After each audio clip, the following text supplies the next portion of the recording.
Good evening, ladies and gentlemen, and welcome to the Mr. Hicks Podcast. We are here getting it in once again, time and time again. That's right. I'm going to be doing this for a good minute. So, I wanted to address something right quick. Oh, by the way, congratulations to Saquon Barkley on getting the contract extension, getting paid over $20 million a year over the next 2 years, $36 million guaranteed. Good for you for getting your bag and getting the security that you need. So real quick, I did want to touch on the fact that people probably wondered, what is it the Eagles doing in free agency? What are they able to do to bring so many guys on and get so many guys under the salary cap that other teams just aren't able to do? One of the main reasons they're allowed to do it is that they can put a lot of money in bonuses in their contracts. So, example, like a team like the Las Vegas Raiders, there's some owners. All owners are not the same.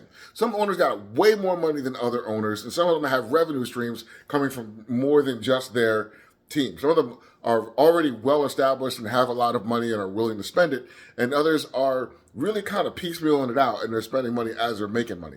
So a team like the Eagles, who the owner's very wealthy, the team makes a lot of money, it's in a major market. So Saquon Barkley's new contract is 30 out of the $41 million of the contract, 36 of it is guaranteed. It's in bonuses and it's in like a signing bonus. So that means that lowers his cap number. He's getting all of his money up front. The problem with that is that most teams can't do that because they don't have $36 million to just sit and pay cash right up front. They have to make that money and pay that money, make that money and pay that money. But the Eagles, when you got the money to just let it sit in escrow and just pay the dude in one big lump sum, that means that he's making less money per year, which means that his salary cap number, the salary cap hit is a lot lower. So that means the Eagles can sign more good players and just pay them a lot of money up front and keep their actual monthly salary or whatever it is the players get, their game checks, much lower. So that enables them to do some things that other teams just can't do. Another thing is for you to hate us, and you go right ahead because we love it. So, the main thing I wanted to touch on today was the fact that a lot of teams just don't think that Jalen Hurts is an elite quarterback. And I kind of understand it. Statistically, he's not very high. He doesn't throw the most touchdowns.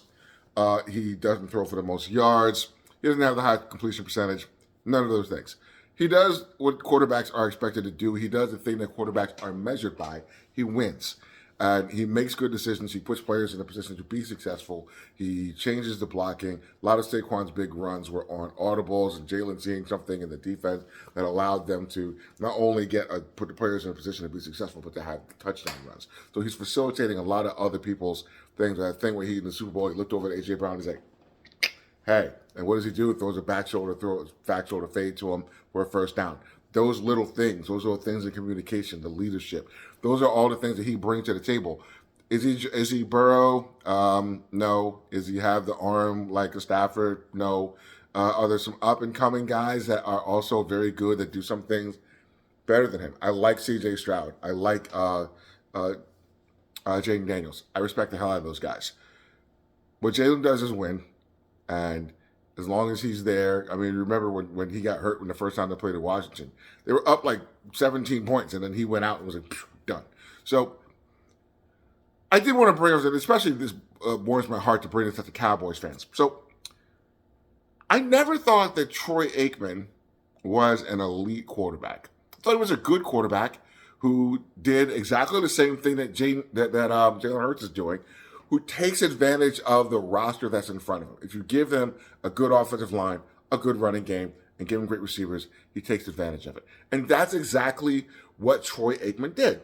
He's like, oh man, Troy Aikman's in the Hall of Fame. How you going to talk about Troy Aikman like that? He's in the Hall of Fame. Let me read you a few things, since you want to bring up the fact that he's in the Hall of Fame and talk to it. What do you think Troy Aikman rates in quarterback ranking all time? All quarterbacks ever. What do you think?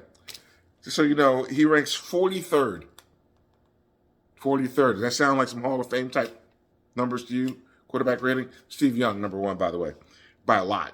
So, passing yards, has 32,000, over 32,000 for his career. That is 44th. How about touchdown passes? That's a big one. For his career, he is 80th among all quarterbacks history of the NFL. Number of completions, he is 34th. And in completion percentage, he is 55th. Does that scream elite quarterback to you? Does that sound like somebody who's in the Hall of Fame? Do you know the reason why he's in the Hall of Fame? Because he needs Super Bowls. Because he won 3 Super Bowls. He won every Super Bowl he was in, and he has 1 Super Bowl MVP. That's why he's in the Hall of Fame. Quarterback to judge on wins. And he has them. By the way, not only does he have 3 Super Bowl wins and 1 Super Bowl MVP, he is top 10 in playoff wins all time. The quarterback's not always about the stats, it's about the wins.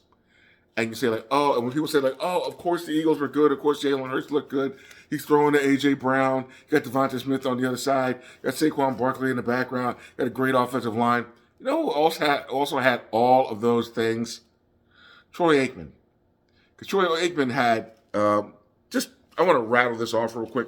How many other Hall of Fame players, not good players, not all-pro players, how many other Hall of Fame players were on those Cowboys teams in the 90s? I count 5 Hall of Fame players. Larry Allen on the offensive line, Michael Irvin at wide receiver, Deion Sanders at corner, Charles Haley at defensive end, and at running back, one of the greatest running backs of all time, Emmitt Smith. You want to talk about somebody who's not elite and is just taking advantage of the talent that's around him? There's no greater example of that than Troy Aikman. And by the way, real quick, Jimmy Johnson has multiple national championships in college, is in the College Hall of Fame, and he has multiple championships in the NFL. He's in the NFL Hall of Fame. So you have one of the greatest coaches of all time. Wade Wilson is the defensive coordinator on that team. So the staff was great. I can't think of the name of the offensive coordinator, but he went on to become a head coach.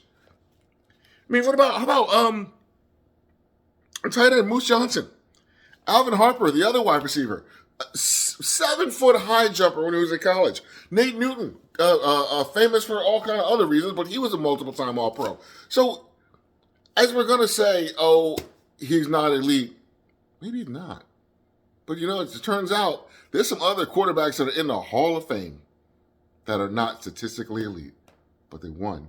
And by the way, Jalen Hurts has just as many Super Bowl MVPs as Hall of Famer Troy Aikman.